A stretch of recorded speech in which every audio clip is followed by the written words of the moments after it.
All right, coming up next is the social engineering section and panel of Hope. These have been legendary, and DVD Man is standing by to burn copies of this so you can take it home and hand it off to friends. In the past, before this panel, memos and emails have gone out in corporate environments to pay attention during this weekend because things happen. So without any more delay or sound tests, Emmanuel Goldstein. Thank you.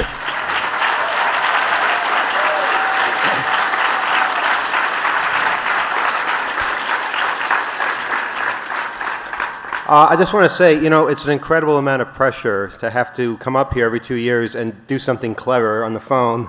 And this has been torture for the last however many weeks I've been thinking about it, up until this very moment where I still have no clue what I'm going to do. So let's hope for the best. But I'd like for the rest of the panelists to introduce themselves, many of whom have gotten no sleep at all over the past couple of days. So bear with us if sometimes we say things that don't make any sense or if we do something completely bizarre. Let's start over there. Hi, I'm number 113. I'm Richard Cheshire, the Cheshire Catalyst. Thank you. I'm number 134, Bernie S.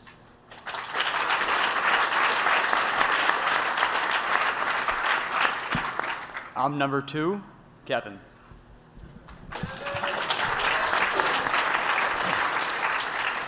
I guess that means you're not the number 1, Kevin. All right. Who's not here, unfortunately, and hopefully he'll be. And you know what? We're going to have updates on all the various victims of the conference. Hopefully by the closing ceremonies. We don't know about Steve yet, and hopefully we'll know something by the time we finish up tonight. Cheshire, now you've been around the hacking scene for quite some time, and maybe a definition of what social engineering is a good way to start. Okay, well, social engineering is when you need some information from someone, and you have to convince them that not only are you one of them, but that you deserve to have the information. And trying to convince them that giving you that information is the right thing to do. That's from their site. But they don't have phone numbers. John Draper, of course, is the master of this. He would call up a telephone switch room and throw so much jargon at them that, of course, he had to be another switchman. And he needed just one little bit of information to enable him to place his phone call to Russia or Japan or wherever. And just listening to the way he would badger the guy, I mean, my boss is on my neck, I got to get this information before the meeting on Friday, and it's just a marvel to behold. But that's really it. It's convincing your, well, victim that you are, you know, as downtrodden as he is. You're just in the other office, either across town or across the country, and you just need the one thing that I know you're not supposed to give it out, but you know, it's among us, it's okay. And that's pretty much what social engineering is convincing him that you are a good guy along with him. It's lying. And lying is wrong. Not always. Not always. I disagree. When I think about doing this. Oh, a thought crime. Yeah, that'll get you in prison too. But I find it a bigger challenge to not lie and to make your mark think you said something that you didn't say. Creative truth-telling. Not even, you don't have to be creative truth-telling. It's just phrasing, manner of speech, tonality. All these things are just as effective as the content of what you're saying. And if you say it with an authoritative tone and phrase it in the right way, people just sort of stand to attention, will just spurt out all kinds of information. So I find it much more challenging to not commit phone fraud by lying, or what was that? Wire fraud when you actually lie over the phone to get something of value. So it's not always lying.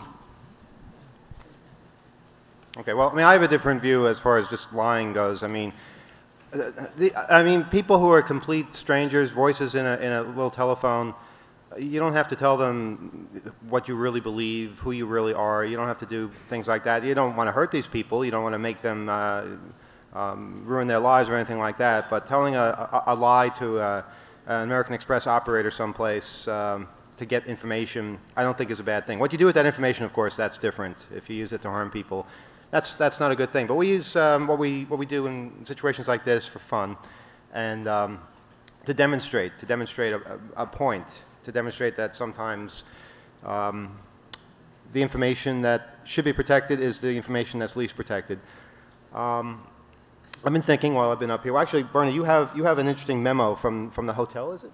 Yeah, you haven't even seen this yet. So I haven't seen this yet. This is cold turkey, not cold turkey, but just this totally impromptu thing. I found this internal hotel memo in the hallway near the freight elevators. Didn't break into any office. No, I'm authorized to be there, whatever. But I picked it up, and here it is. It sort of sets the theme for the mood that's been around us, and we're going to use that today to a degree for social engineering purposes. Hope this doesn't get us kicked out. Well, it's Sunday afternoon. I hope this isn't our final hope. And this is an email, printout of an email message to all the managers, floor supervisors, and employees and people walking by in the hallway. And I'm not going to give out the actual email addresses, or the domain name. You can guess that. It's to Hotel Penn Everybody at whatever. Important update, 3:30 p.m. This is a Wednesday of this week. It's from someone at a company named Energy Curtailment Specialists, Inc. I want that title. I want to be the Energy Curtailment Specialist. You've got too much energy. Slow down. It says here, there continue to be problems with down transmission lines, overheated transformers, cabling problems with Con Ed, etc. And the fear is that the entire transmission system infrastructure may collapse under further stress and cause not only a blackout, but a longer-term blackout. And what does that mean exactly? I don't know. And the entire transmission system infrastructure may collapse. That sounds pretty Armageddon-like. Could we have picked a better weekend? They were just a few days early, I guess, in their predictions. But it goes on to say, there's actually 2 emails. This one here says, obviously problems are so severe that they are asking for help right away. There are numerous fires, transformers overheating, transmissions lines down, etc. throughout the area, and the problems will worsen throughout the afternoon. And it goes on to say stuff. This is a peculiar problem that happens almost never. In fact, it has never happened.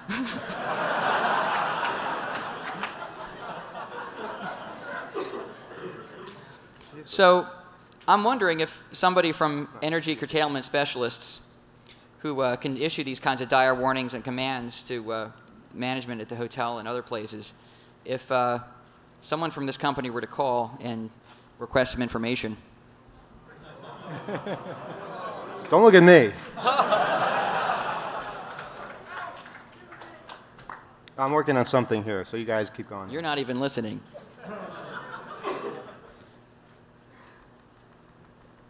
Well, who here knows anybody here know the phone number for the hotel is? Pennsylvania 65000. It's got to be in unison. Pennsylvania 65000. Very good, very good. We need a horn section here. Well, yes. We're going to call Pennsylvania 65000. I don't know if I even have your permission to do this, Emmanuel. No, I'm not doing the hotel. I'm sorry, because that's shitting in your own bed. I'm sorry. But what I will do is take advantage of the fear that's currently surrounding us to maybe get some information I'm not supposed to get. And I have to say, this is like divine providence here, because I really didn't know what we were going to do. In the past, we've done Starbucks. We got Starbucks to start reading us off their customer credit card transactions. We convinced Taco Bell last time to turn off their cash registers for 5 minutes and not serve anybody.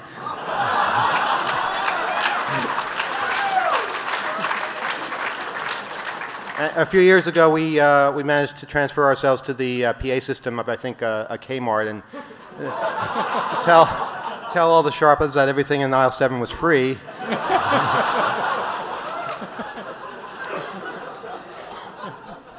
Good, clean fun. Nobody got hurt.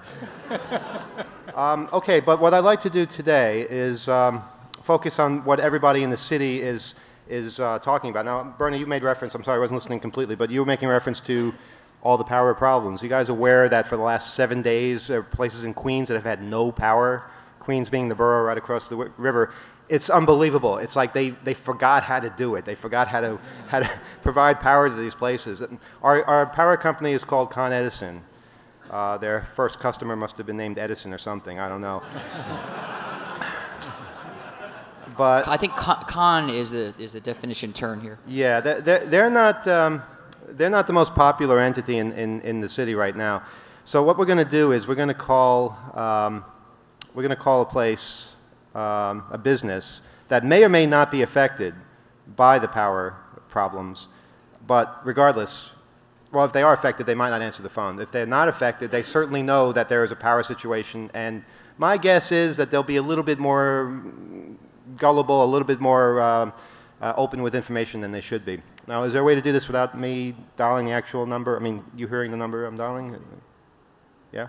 Okay. I'm going to pick up. Let's hear the dial tone. Is there a dial tone? Okay, good. Don't use the push to talk. Just try it without it first. Try it without it? Yeah. Okay, can I try it now? Yeah. I'm going to test the microphone on this. Test 1, 2. Okay, you can hear it. Can you hear me on the microphone now? Not talk. Can you hear? No, they can't hear me through this. But if I press this button, then you can hear me. See? Yeah. So it does work. And then I'm going to press this. Yeah. But so don't. There's a click, but I So can't. don't let go of the push to talk during the conversation, or they're going to hear a click. Got it. Okay.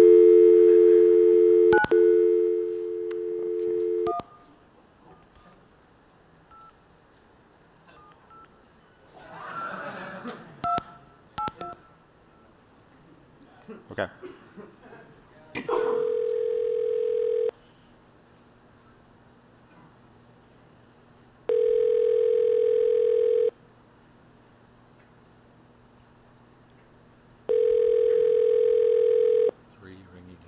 Okay, this might be one of them with power problems. We're calling McDonald's, incidentally.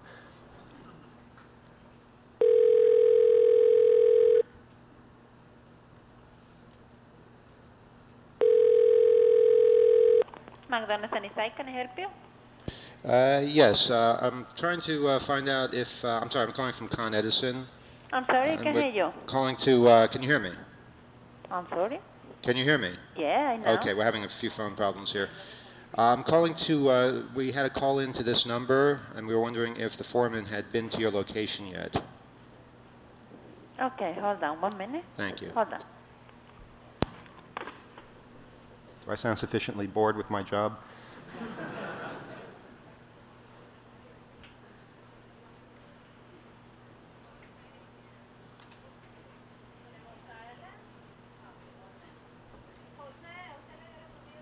Is she getting Jose? That's what it sounds like. I should point out, when I'm talking, they can hear you, so no screams of laughter or anything. What are they saying? I can hear voices. Is that Con Edison, those fuckers?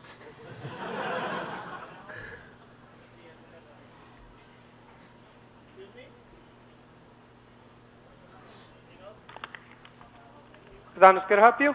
Yeah, who am I speaking with? Yes, you. Hello?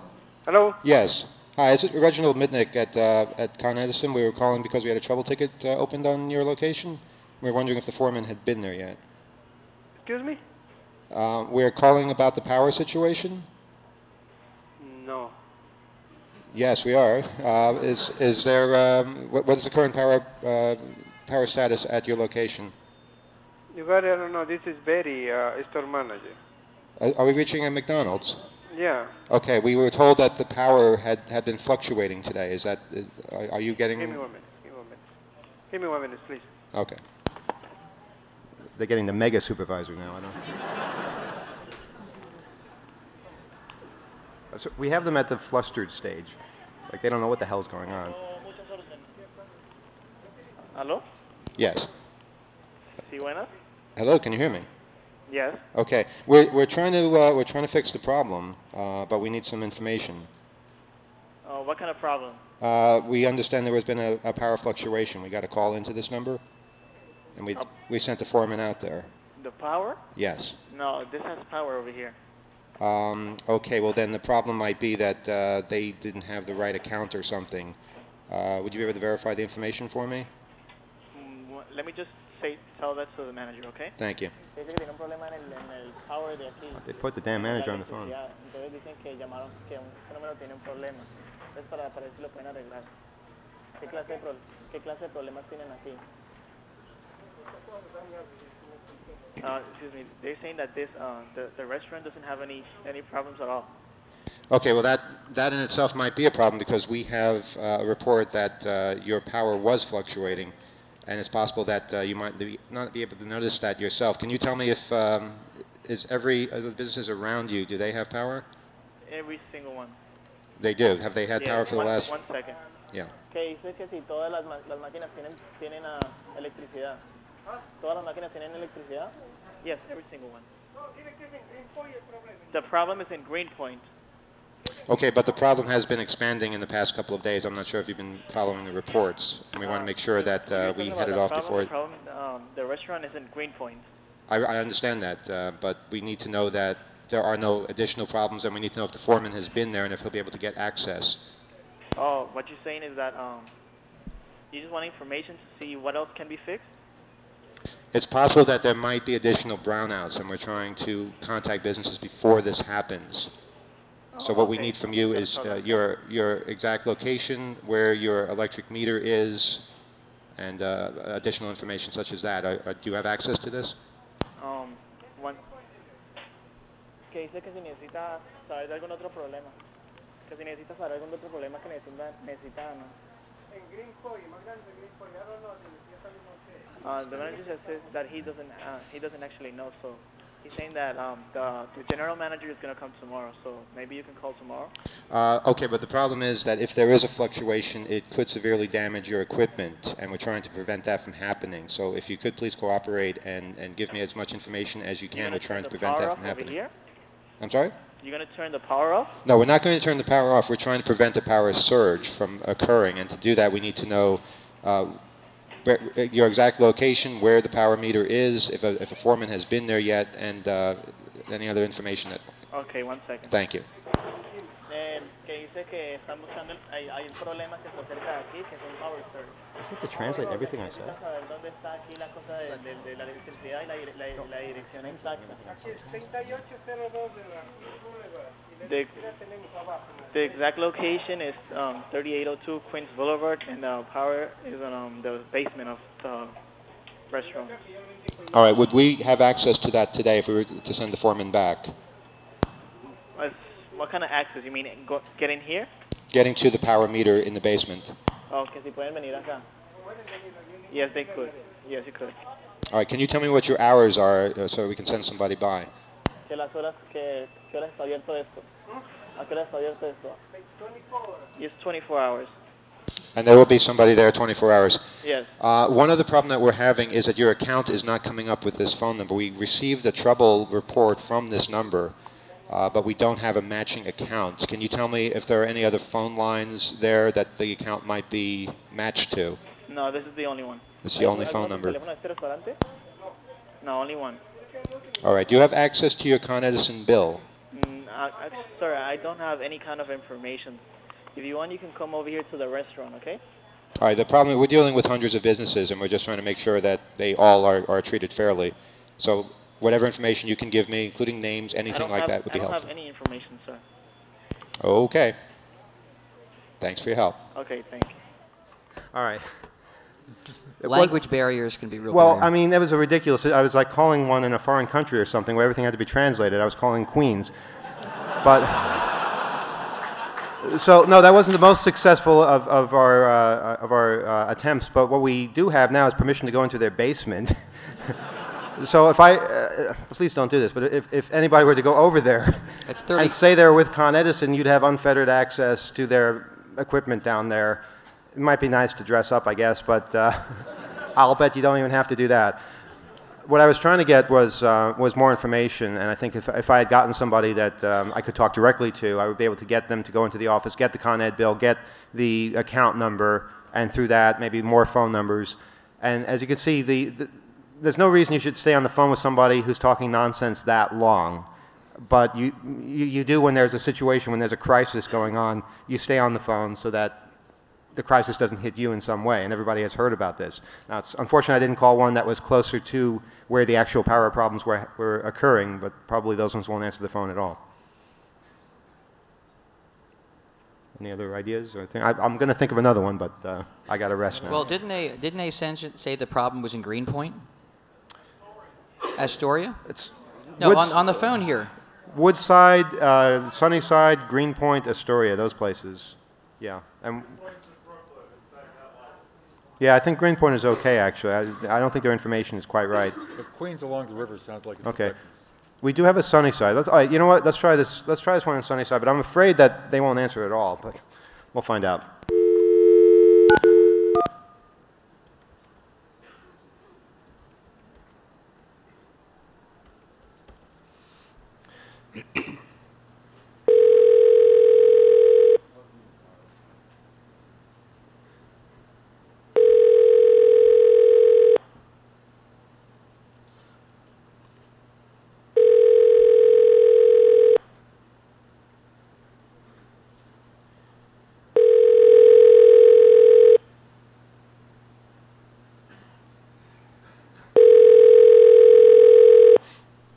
What happens when you're McDonald's with no power? Don't even come into work.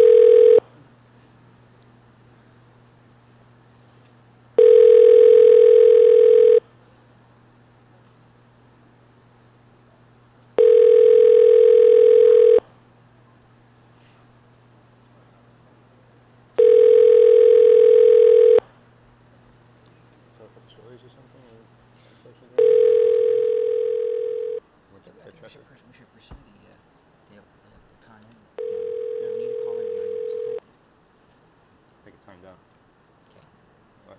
I'll keep trying.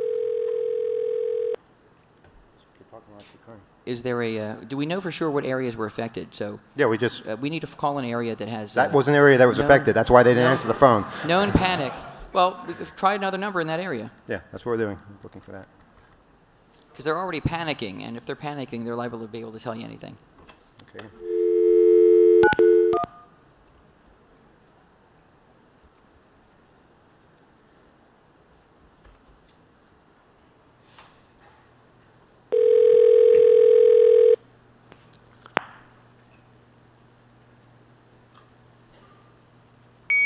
Oh.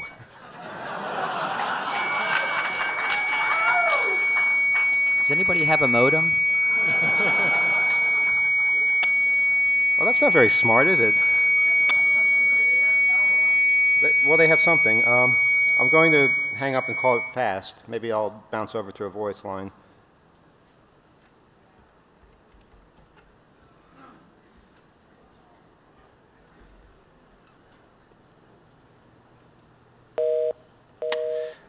Yep. One line, and it's going to a modem. Yeah, we'll keep looking. Cheshire, you haven't said anything in a while. Any any stories of social engineering in the past that you remember?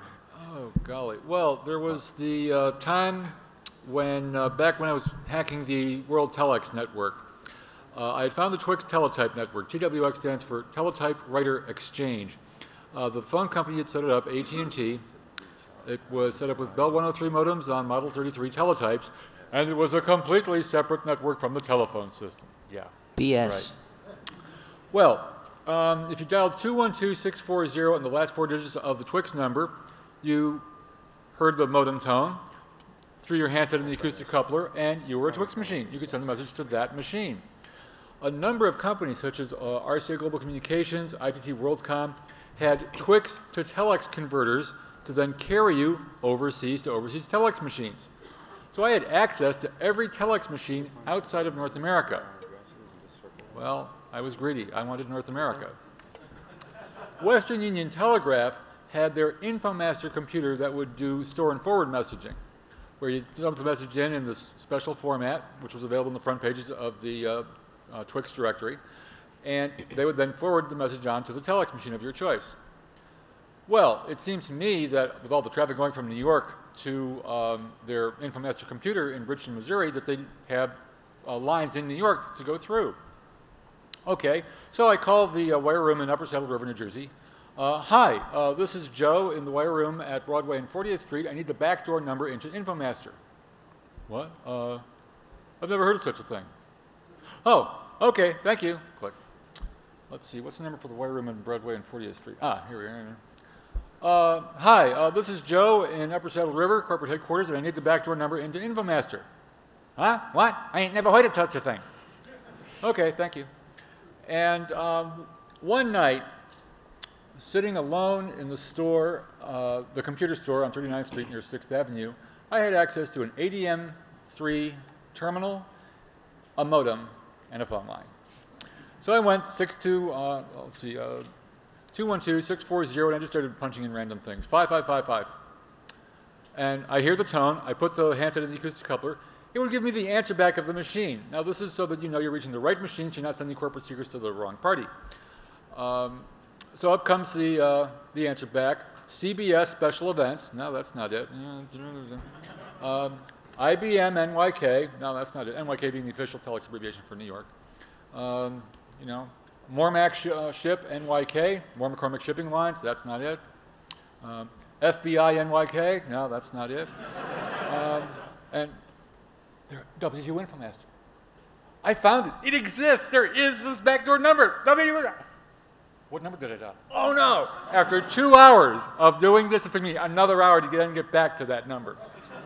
But it started with the fishing expedition. Hi, this is Joe at the wire room. But they just didn't know. They had no clue that it was even interconnected with the phone network. AT&T lied and everybody believed it. Except some curious little hacker in New York City. So what did you do with that information? Well, I was able to send mailgrams at the time. Western Union had a deal with the post office. They had printers in the post office, every major post office around the country. You would format the message using the formats shown in the front pages of the Twix or the telex directory, and it would route via the zip code, print out in the nearest post office, and be delivered in the next day's mail. You could send these things before midnight and have delivered the next day. They cost about $2.50 or so. And they were charged to your Twix machine. Now, about billing on the Twix network. Every teletype machine has in it an answer back wheel that is programmed with an identity code. The maximum number of characters is 14. There are actually 20 characters available on the wheel, but you need carriage return, line feed, control queue, and I think there were 1 or 2 other characters. It wound up that your maximum text space was 14 characters. I used TWX space, the letter R, the number 4, space, PHREAKS. Twix are for freaks. That was my answer back. Well, one day I'm driving through northern New Jersey, little town of Mahwah. And Western Union has a facility out there where they repair teletype machines. I swear if I could dumpster dive that machine every day for a month, I could build a Model 33 and a Model 32 teletype, probably one of each, from all the parts I found in the bins there. And there's a lot of parts in a Model 33 teletype machine. Yeah. And they weigh like, what, about 7,500 pounds? Yeah, and there's I cut my teeth in one of those too. There's all these little levers and springs and sprockets and gears, and it's an amazing mechanical machine. So I'm going through this through the dumpster, and I find a printout about yay high, 300 pages or so of printout. And I look it over. These kind of look like answer backs. There are some answer backs where 1 or 2 characters have gotten garbled. You can tell what they are. There's others where it's composed strictly of all numbers and punctuation marks. Oh, this is where it's in figures mode, and if I just translate to letters mode, it'll come up with a valid answer back. But the computer's too dumb to figure that out, I guess. And they've got 300 pages of the Wait a minute, what's the date on this? Hey, last week. I sent 4 mailgrams last week. Let me see. TWX. Twix are for freaks. 1, 2, 3, 4. There they are. The 4 messages in 300 pages of printout. Hey, if they can find me, they can have me. I never did hear from any of them. Years later, well, not that, a couple years later, I was sending messages to ships at sea via Marisat, the Maritime Communications Satellite. Now, Marisat probably didn't have 300 pages of printout at the time, because it was very early in their career, and all their messages went to MagTape. I can just, I've always pictured in my mind the scene where the exception report comes out and they see Twix are for freaks. Holy flying fornication, we're being hacked. Quick, pull the mag tapes. A minion runs to the tape library, pulls down the mag tape based on the date time group on the thing, throws it up on the tape drive, runs the printout out. They look at it. Holy stuff. This guy is breaking into our system. He is blowing security all the hell and gone, and he's being friendly? They never could figure me out. The thing is that I was sitting on shore with all the publicly available literature on how to operate this stuff. Here are the poor schmucks sitting on the ships at sea. Now, I find out the format for the numbers and figure out how to place calls to ships. And so I get to a ship. Hi, this is Cheshire, a computer hacker in New York City. Does anyone have time to sit and chat out there? I am reaching a ship's radio officer. Hundreds of miles at sea. Absolutely nothing to do but sit and chat, especially on someone else's nickel. Boring. And sat time was, fairly expensive, about $6 a minute or something at that time. And, then we sit, we chat. This one guy comes back. RCA gave me what they called a Unicode to get me back to my head office, and I can't figure out how the heck to use the thing. Mom, please. MOMPLS, the official telex abbreviation for, please wait a moment. And I go pick up my RCA book, and I thumb through. And I found the one thing that the RCA guy never bothered to tell the man, because why would anyone switch from RCA Global Communications to using any other network? Take the carrier ID thumb wheel and turn it to 2 for RCA. Hit 1 asterisk, and it should get you right to your home office. And this is the kind of thing I would do, is trying to be helpful. I'm the hacker. I know how to play with this stuff. These poor guys just have to try and use it every day. I visited a couple of ships when they came to port. Had a great time. The nearest Earth station, by the way, is in Connecticut, Southbury, Connecticut. It's now the Inmarsat system, but in those days it was Marisat owned by ComSat General. So I am going to the West Coast Computer Fair one year, and my girlfriend and I are going to be driving up the coast. Let's call the folks in Santa Paula, California, see if I can get a tour of the Earth Station. I want to be thousands of miles from home when I go visit an Earth Station. Hi, this is Cheshire, and I operate Marisat, and I'm wondering if I can get a tour of your Earth Station. Oh, well, I'm sorry, the station manager is out of town just now, but I'm the station engineer, and I'd be happy to show you around. So we get out there. We're taking the tour. My girlfriend asks him one question as we're passing by the company bulletin board. Company bulletin boards, there's the local softball games, the company picnic coming up, the telex from Washington. Dire warnings from electric companies. Yeah. The telex from Washington. If this Aussie character comes up on your screen, hit your Fix D immediately to get his answer back. Gulp. So I guess your system's getting a bit hacked, huh? Yeah, we think so, yeah. And then we went in to talk to the telex operators, and I told them about visiting one of the ships. My buddy Antonio on the Italica, where he's got to sit there listening to the ear cans from Rome and typing into the ditto stencil so he can run off a daily newspaper for the crew, because the satellite's too expensive to use all the time. He's got to run up and down the ladders with messages to the captain. He's got to keep his radars working, his 500 megahertz, kilohertz radios for safety of life at sea going. And now you guys want to learn all these new computer procedures for running your telex machines? Ladies, any work they can slough off on you to have you place their calls for them, they're going to do it.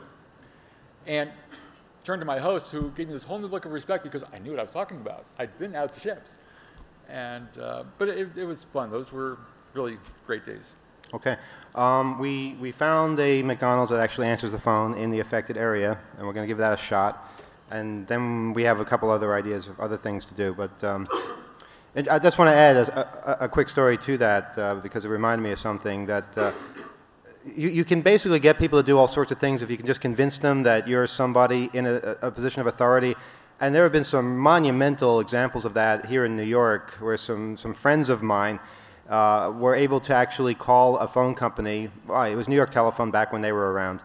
And tell them that the new badges were being issued for Monday, and they said this to the night watchman, and that they needed to collect their old badges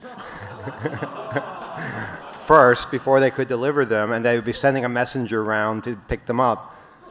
I don't know what kind of people they hire, but good Lord. A stack of IDs of all these people inside a company, and God knows what you can do with that. Of course, you know, nobody looked anything like them, but still, I mean, come on, you're giving away your ID, for God's sake. Another time, manuals. Yeah, we're switching the manuals. We need, you know, for the Cosmos system, we need the old manuals. Please leave them in the loading zone. Couldn't have been easier. So people are gullible. They'll do what you ask sometimes. Let's see if we can find one of them here.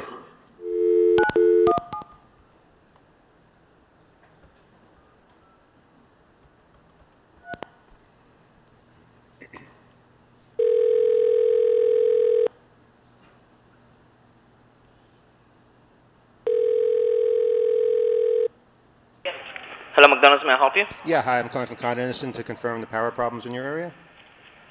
Hold on a second. Thank you. Hello? Yes, hi. I'm calling from Con Edison. We had received a trouble report at this location. I'm sorry? We received a trouble report at this location for Con Edison.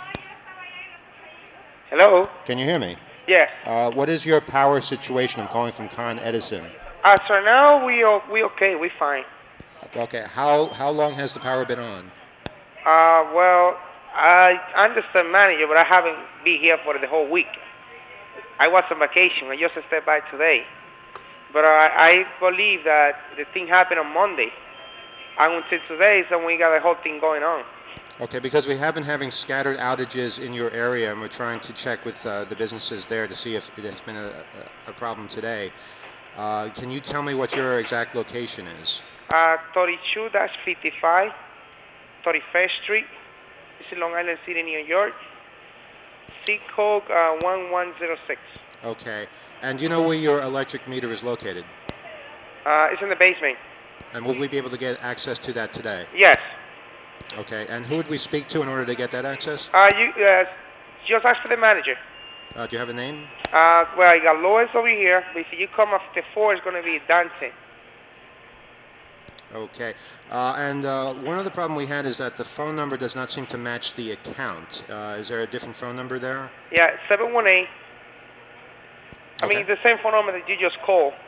That number is not showing up as part of the account. Yeah, I think you got 728, something like that.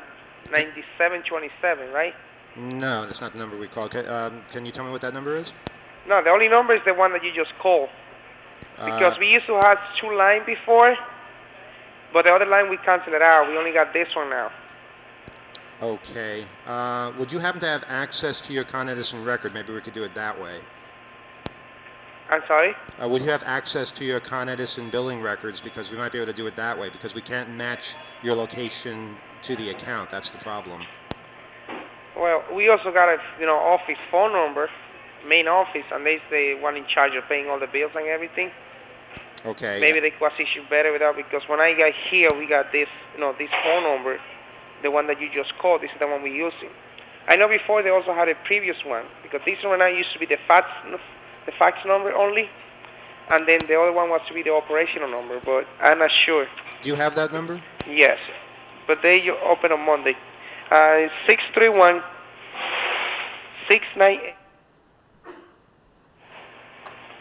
Okay. And you don't have access to any paperwork, perhaps, from Con Edison? Because that would be very helpful if we were able to actually have an account number or something. No, I don't, to tell you the truth. Okay. Well, let's let us know if there's any power problems or any situations that we should be aware of. As of right now, everything is fine. While Okay. just checking, my freezer outside and everything. As of right now, everything is fine. Are you using 100% of your power? Yes. All right. Please do us a favor. If you could possibly cut maybe half of your cash registers just to save some power, it might prevent another brownout from occurring. Would you be able to do that? The cash register, no. I'm just using like two of them. I'm sorry? Because I'm just using two of them. I cannot go under that. Could you maybe turn some lights out? No, all the lights out, they off. The lights are off. Yeah, the lights are off. Okay. And how about the air conditioning? In some of the, the lobby, some of them they're off because some of them they're not working due to the power problem. And just in the lobby it's still on, and we cannot turn it off while the other customer they're going to leave. Well, what I need you to do is this, because it is a rather cool day today. If at all possible, if you could cut the air conditioning building wide, that would greatly increase the chances of another brownout not occurring. So if you could please try and look into that, that would be very helpful. Okay. All right? All right. All right, thank you very much. What was your name, sir? My name is Rafael Peña. Rafael, thank you so much for your help. All right, thank you. Good night.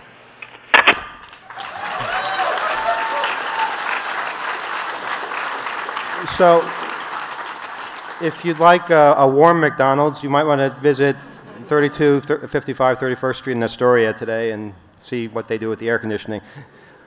I would have liked to have gotten more information out of them, but I think we're dealing with corporate franchises here where they don't actually get the bills themselves. So there's only a limited amount of things you can do, but you can find out things like, oh, where's access? Can I get access? Who are these people's names? What are other phone numbers?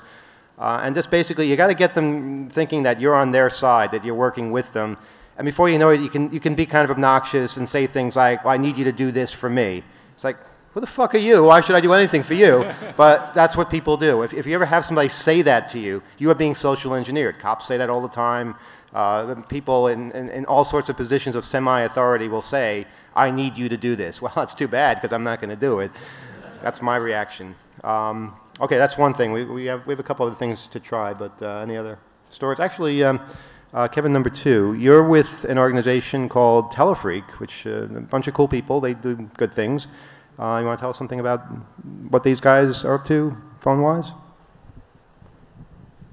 Well, basically, Telefreak it started out being as a way to get anonymous free voicemail, and then we've expanded upon phone conferences using the Asterisk system. So basically, we run a conference that allows people from all over the world to basically call in free using VoIP and just discuss things that relate to phones, hacking, social engineering, and all things like that. So that's really all I can say. Do you guys do any social engineering? Plenty.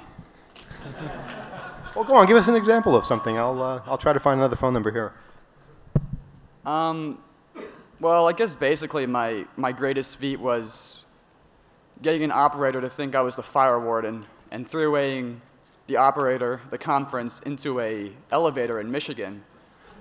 So during rush hour in the elevator, I was talking to people in the elevator, having them push buttons, go to different floors, get off, get on. And the whole time, the operator had no idea what's going on. So, I mean, I guess that's not exactly social engineering. It's more being a bastard. Fine line. Yeah.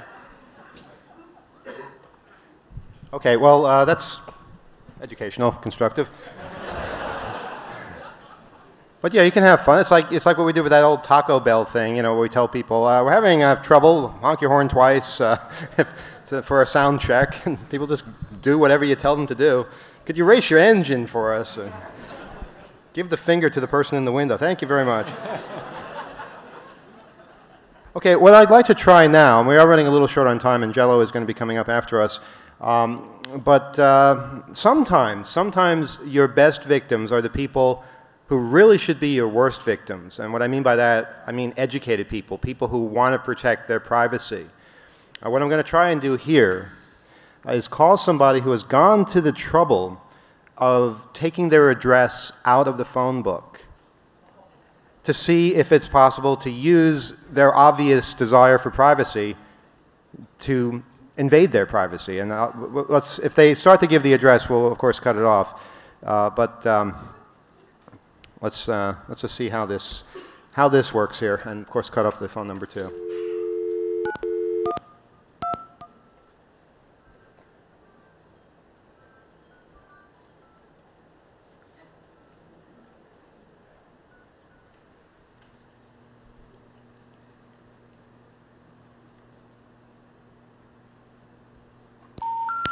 The number you have. All right, that's going to happen. As you can see, this is not pre-staged. Is this name for real? Oh my God. Oh my God, I can't believe it. I hope this one doesn't answer just so I can tell you what the name is. Well, I used to have a friend, and she always had her phone listed as Sonia Red. So if you wanted to find her in the phone book, you just looked up Red Sonia.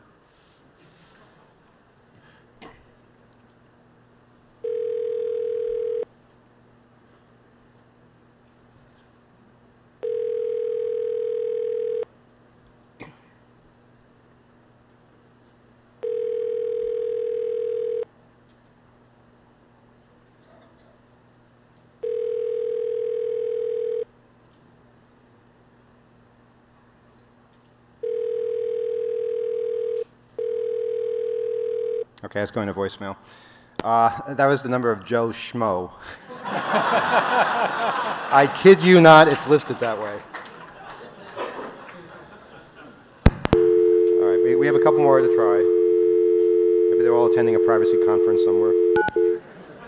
Maybe they're all here.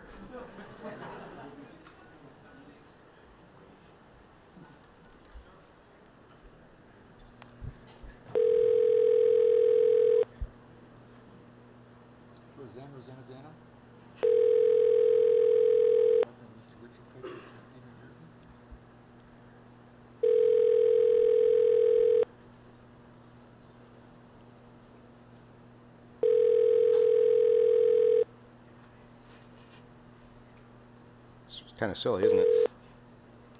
Hi, this is Zendesk. Okay. Guys, just talk away a little bit while I try and find another one that does answer. It's Sunday. Everyone's sleeping or out. Yeah, usually we do this panel a little later, so we're a little slower than we usually are. But Jello didn't want to get up early, so we scheduled him for later this time. Okay, let's try this one.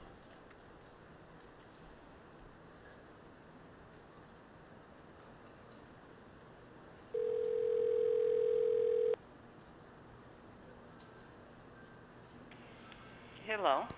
Good afternoon. I'm calling from the National Do Not Call Registry. We understand that your number is listed as National what? the National Do Not Call Registry, so that you don't get telemarketers calling you. Yes. We understand that you're listed with that service and that it expires at the end of the month. We wanted to verify that you wanted to continue to be listed. How do I verify that? Just by telling us over the phone, and we will extend for another 2 years your listing so that you don't get telemarketing calls. Cost? It's free. It's a free service. Oh, that's fine. Yeah, you had requested this in the past, hadn't you? Yes. Okay. We'd also like to confirm that you don't want to receive any mass mailings in the, to your address. Yes. Can you confirm your address for us so we do not send you No, anything? I can't. Thank you. Okay, thank you very much. That's a smart consumer. Smart one. Oh, good for her. If more people were like that, we wouldn't be having this panel, but I'm happy to say that when we call individual people at their homes, we usually get a better reaction than when we call corporate offices, where they just pretty much give out any information you ask for. Should I try a couple more? We're running short on time. Is Jello here? No? Jello what? Jello hasn't set yet. Hasn't set yet? Escort him out, please. So should I keep trying? Yes. All right, I'll keep... Just let me know when to stop. The real trouble is, as the years go by, it's harder and harder to read the damn phone book. My God. Okay, this person has a 917 number. Well, don't you hate getting spam on your cell phone or telemarketing?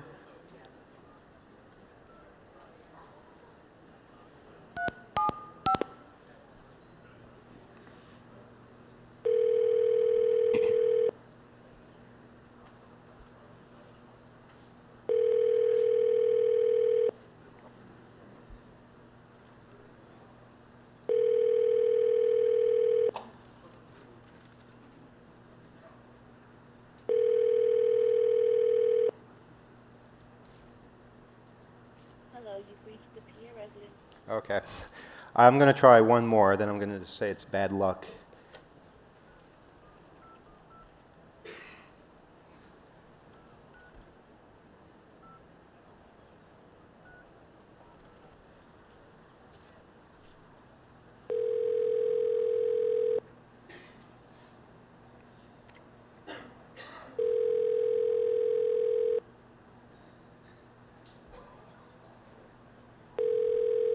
Hello? Good afternoon. I'm calling from the National Do Not Call Registry. We understand your number is listed. You do not want to get telemarketing calls? No, I don't, right. Okay. The listing expires at the end of the month. We wanted to verify that you wanted to increase that for another 2 years? Please. Okay. And we also wanted to ask if you wanted to have your name added to the Do Not Mail list. I already have that, I think. Actually, the Do Not Mail registry just began this month, so we need to verify. Then add it, right. Can you verify your address so that we don't send you anything? What name and address do you have? Actually, we don't have that information. We just have the phone number. You just have the phone number. If you could give us the address, we will make sure that you do not get junk mail. Okay, it's 205. Thank you. All right.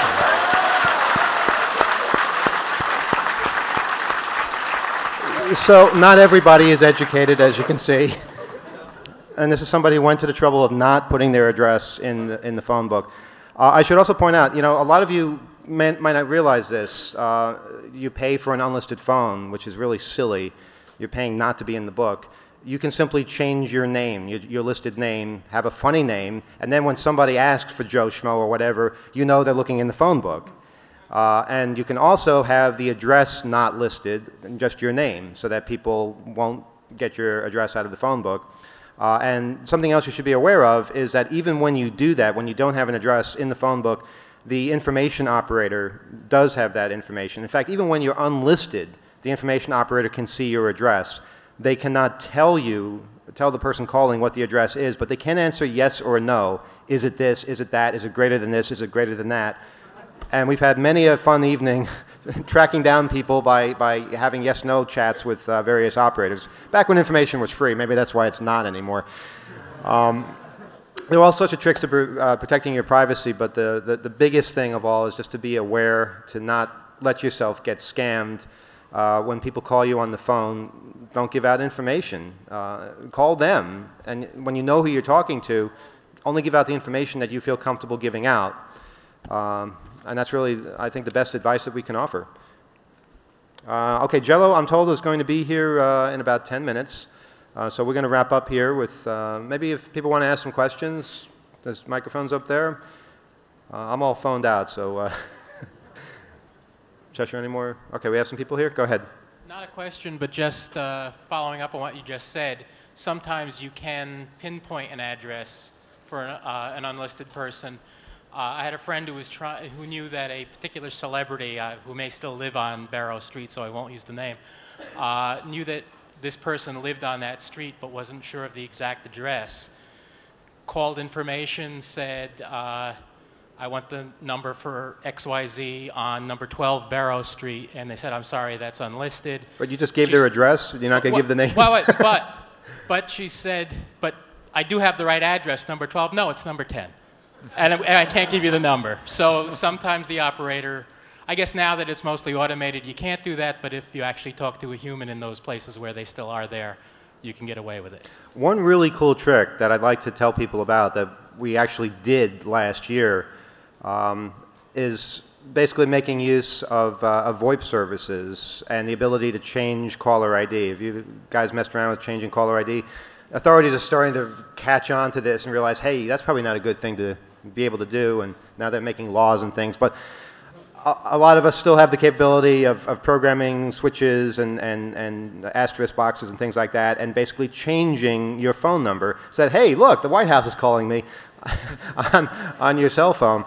What's cool about that, and this is actually something I thought of, when you make that kind of a phone call, yeah, you get the name, the number, but you also get the name sometimes, because what happens is when that number arrives at your central office does a lookup right there and then, and they see that number and they match it to a name.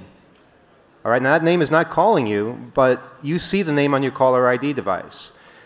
So it's sort of a form of reverse scanning, where basically, who lives at 212-228-1234? Well, I'm going to program that phone number into my asterisk box, call my other number, and look at the caller ID display, and hey, Joe Schmo, that's who lives there. You won't get the address, but you will get the name. Now imagine if you were to program an asterisk box or whatever you have set up to call a number, increment by 1, call the number again, increment by 1, over and over and over again. You will get an entire exchange, listed and unlisted phone numbers with people's names. Now, when you do this to neighborhoods such as, oh, I don't know, Hollywood or Washington, D.C., you get quite a few interesting names. And they cannot hide. All the tricks that we've told you as far as changing your name or changing your address or not listing your address, they don't work because this is the billed name. If it's billed to somebody's name, it's going to show up on the caller ID box. And that's just pretty wacky. The thing that stopped us eventually was an email from the VoIP provider saying, we're seeing a fantastic number of, of attempts. The call wasn't even being completed. You didn't have to pick up the phone. But they were seeing, I think, something on the order of 10,000 different phone calls from different numbers that were never answered. And while we mapped out an entire exchange that way, we sure got them a little peeved. But it just goes to show, if you actually run one of those companies, what you can do. That information is there. It's out there. There's no way to delist it, at least not yet. So don't do that. Any concluding remarks? Barney, are you awake? Oh, I thought you fell asleep. It's been a long night. Any concluding remarks, Cheshire? Well, I still have to get my airfare back to Florida, so if anyone would like a book of my adventures, I'll be back in Area D. I'll take $10 in your email address and send you my email, my e-book emailed to you from Florida. Thank you. Bernie, anything? I'm too tired to say anything. I got about 4 hours sleep over the weekend. But thanks for coming. Yeah, thanks everybody. And Kevin. Hack the planet. Thanks. Stay tuned for Jello.